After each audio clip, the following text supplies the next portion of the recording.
Welcome to Tresind Studios. My name is Hina. I will be briefly explaining to you about the menu tonight. It's called Rising India, where we showcase the rich culinary identity of India by exploring 4 major geographical regions: the Thar Desert, the Deccan Plateau, the coastal plains, and the northern plains and Himalayan mountains. Because India is one of the most biodiverse countries in the world, and with this menu, we highlight how the geographical landscape influences its culinary style. So we will be first serving you with 4 bites that will come from these 4 regions first, followed by 3 courses from each of these regions again, followed by some desserts. So we get started with the bites, and as you move towards these region-wise courses, I will be coming on your table to give you a very brief information about which region you are headed to next and what it brings for you. Thank you. Have a great evening with us. Thank you. In our restaurant, we always love to start with pani puri. Yeah. So you know what is pani puri? But this is not the classic one. We always find a different version of it. But instead of the coriander and mint water, I have a sweet lime and marigold leaf water with me, which is flavored with Himalayan pink salt that I'm going to aerate now till the time your puri is getting ready.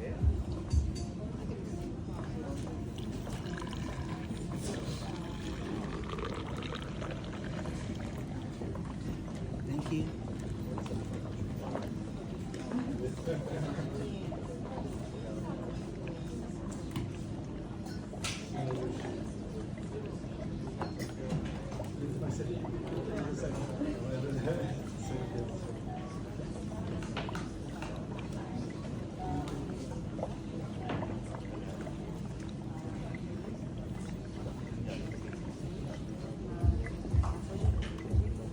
Puri, which we filled with preserved pear, and cream of the puri is topped up with Raj flowers.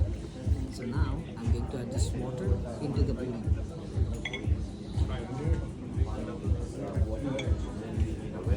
So as soon as I add the water in it, classically you need to pick the whole puri and have this in one go. Also, if you see, we place the puri at the heart of palm, where our restaurant is located and where you're sitting right now. Enjoy. Thank you. In Thar Desert, here we have made a paparam out of shishu leaf, and then we top this with yogurt crema, chutney which is made out from raw mango, and lots of garden herbs and government. Also the plate that you see here, this is natural white clay which we get it from Dubai itself. So you pick the green leaf with both the hands because it's delicate and straight in one go. You don't eat this part, you only eat that one. Thank you. A bite from the Deccan Plateau. This is savory fermented lentil donut, a very staple South Indian breakfast called medu vada. The donut is filled with amole of peanut inside, jicama kimchi on top, paired with a broth made with parmesan and rice starch water. So you begin with a bite of a donut first with your hands, followed by a sip of a broth straight out of the cup. So a bite and a sip, one after the other. Last bite course, which comes from the coastal plain, where in the base we made a tartlet of a potato, which we filled with scallop, which is cooked for 10 seconds and mixed in mustard and miso, that we glazed with smoked tomato chutney and paired with a slice of ripe banana on the top. That is glazed with yellow pepper with lots of balsamic vinegar pearls on the top for the acidity. So you just need to pick this up and have this in one bite. In one bite. Yes. Thank you. Thank you. Last bite course, which comes from the coastal plain, where in the base we made a tartlet of a potato, which we filled with scallop, which is cooked for 10 seconds and mixed in mustard and miso, that we glazed with smoked tomato chutney and paired with a slice of ripe banana on the top. That is glazed with yellow pepper with lots of balsamic vinegar pearls on the top for the acidity. So you just need to pick this up and have this in one bite. In one bite. Yes. Thank you. Thank you. Very. Okay. The first region is the Thar Desert, which is also known as the Great Indian Desert in the northwestern Indian subcontinent. Now, because this is a very dry and arid region, their cooking style is based on keeping in mind the scarcity of water and fresh produce. So they make use of a lot of dairy products like milk, butter, buttermilk. Some herbaceous plants that are found here are cactus, rose, hibiscus, Indian lilac. They are extremely fond of their pickles and different varieties they have using different spices and pickling methods. There is an interesting barbecue style of cooking here called khad ka pil. It's a technique of cooking meat in the underground sand pit influenced by the nomadic travelers that settled around here. So the next 3 courses coming just from the Thar region. So this is our expression of our upcoming region, which is a Thar desert. So we have one for every region that is going to represent the geographical landscape of that particular region. So this is the Thar desert.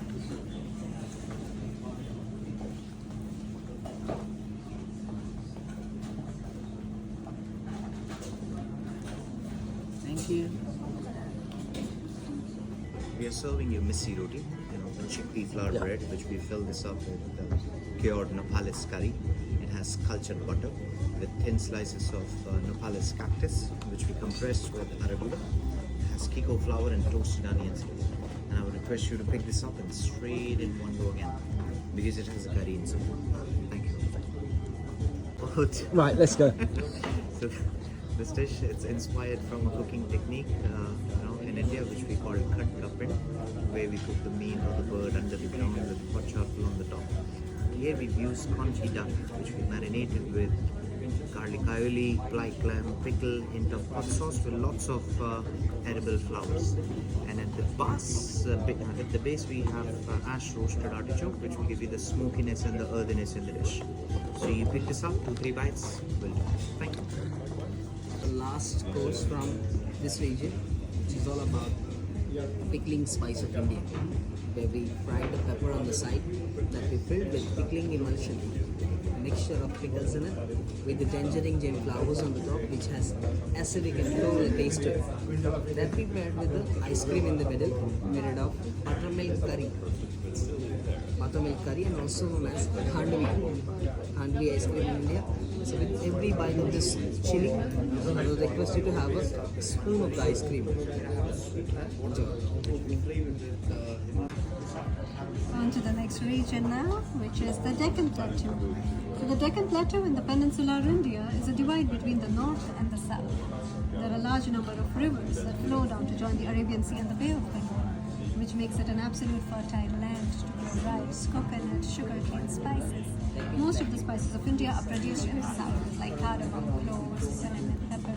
And they have some interesting spice blends as well, like dry roasting and grinding together aromatic spices with dried chili, coconut, sesame. So the next 3 courses coming just from the Deccan Plateau.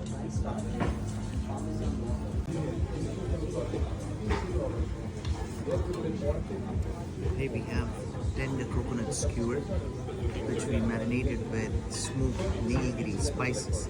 Then we have added palm heart in it, which will give you the texture in the dish. It has dashi mayo, xylus leaf, and we paired this with a broth. For this broth, we have used the same nilgiri spices with a hint of yuzu as well. So with every bite of this coconut, you'll have a sip of the broth. Thank you. So we say that this is all about the stew here. We call the stew pandarasa, literally meaning it's a white stew. It's made with the stock of lamb, and we use the first press of the coconut, so it's rich and creamy. Then it has spices like cardamom, clove, cinnamon. We pair the stew with the fresh dough tortellini filled with gorgonzola dolce. We add some braised red cabbage in the bowl, some curry leaf oil, bean flowers, watercress, so you mix it up before you eat this one. In the last dish we served you the flesh of the coconut. This one has the first press of the coconut. The following dish will have the second press of the coconut. So within this region we serve you everything from the coconut. No problem. Good. Yes. So now we are going to do a ceremony. In this ceremony, it's called Sadhya. It comes from the southern part of India, where they celebrate the first harvest of the season. A lot of people in family get together, and when they serve food, they use banana leaf as their plate, and they get served multiple dishes on that banana leaf, one by one, like rice, lentil, pickle, papadums, broths, desserts. And then they use their hands while eating. So try to mix it together. When they eat, they get different flavors, different textures in every bite. So that's what we are going to do. We will get the ingredients one by one, and at the end I will tell you about the ingredients, and I will also tell you how to eat this. Thank you.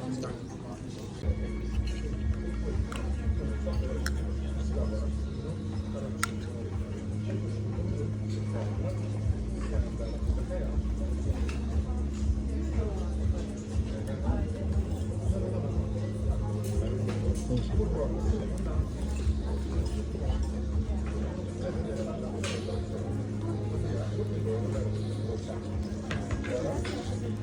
you.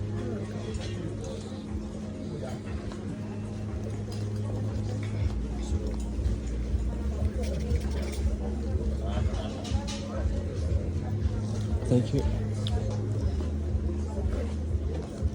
Thank you.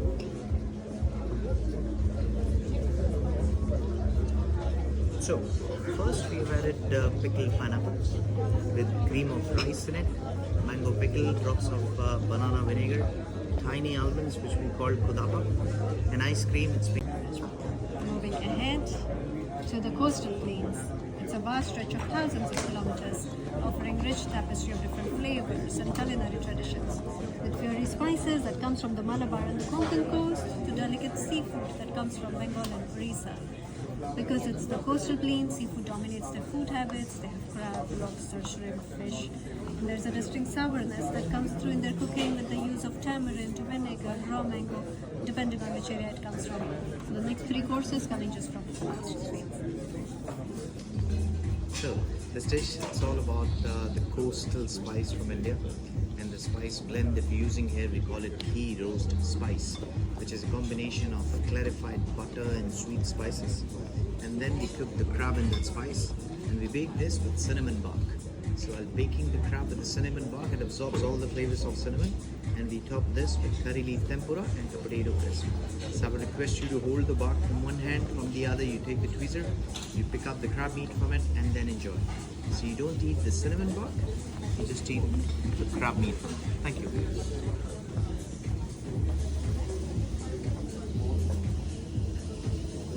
Have a charred lobster tail that we paired with two different curries.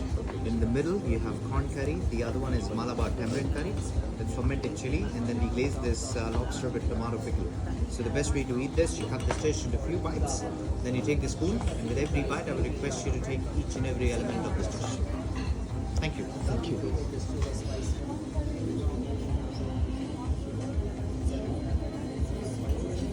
Here we have a sweetened lentil dumplings. So we made a mixture of lentil and corn sugar. Then we have added salted shrimps in it with wasabi and oxalis leaf. And now I'll be adding a broth into it, which is made out from sour lentil. So the dumplings are sweet, the broth is sour, it will balance out very well.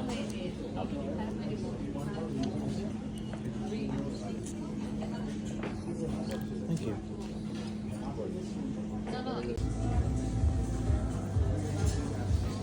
For the last time, to the northern plains and Himalayan mountains. Famous for their sheer natural beauty and rich cultural heritage, the north saw a lot of Persian influence. So the tandoor traveled with them, hence came kebabs, naans, breads. The northeast, on the other hand, saw Chinese, Mongolian, Tibetan influence because of the shared borders. So noodles, broths are very common around these areas. The north is known as the food bowl of India because of the agricultural occupation that is very high. The northeast is famous for their beautiful tea gardens, lush forests, and everything. The last three savory courses coming from the mountains.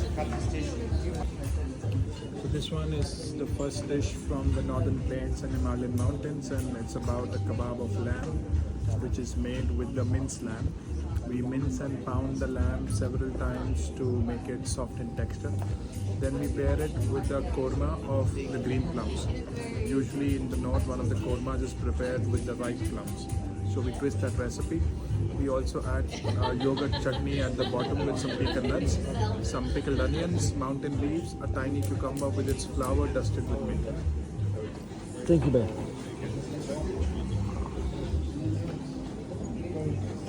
Maybe a continuation of your last dish, where we served you a kebab of a lamb, but this dish is inspired from kebab shops from India.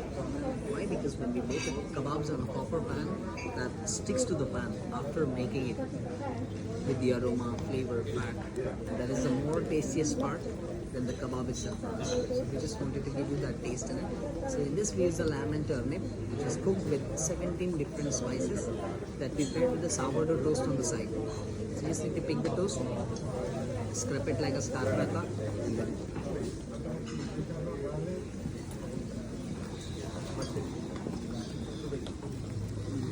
So before having, I'll request you to blow the candle which is burning underneath the pan to avoid overcooking.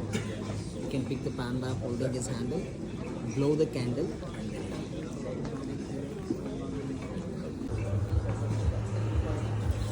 This is your last savory course for the evening, which is inspired from the northeast part of India. These are king oyster mushrooms cut in the shape of noodles, cooked in wild mushroom exo, some morels and sapphires on top, paired with mushroom broth made with the trimmings of the mushrooms. So all of the mushrooms here.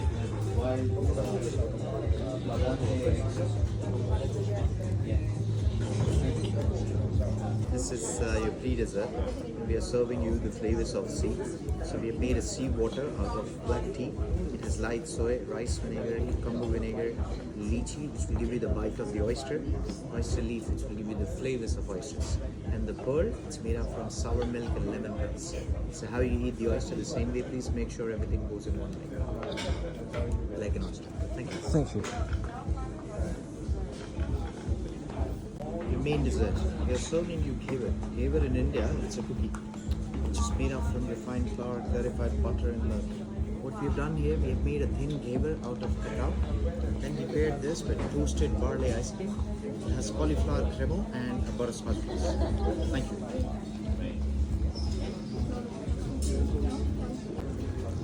Petticoat, this is nasturtium leaf with dry fruit granola.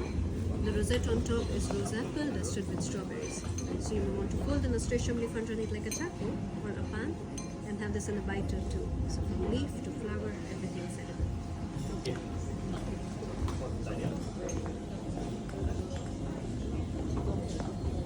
Paired with the last dish, we will come and we will serve it to you.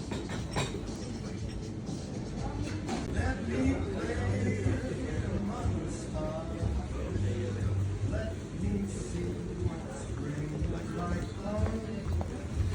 This is your finale course.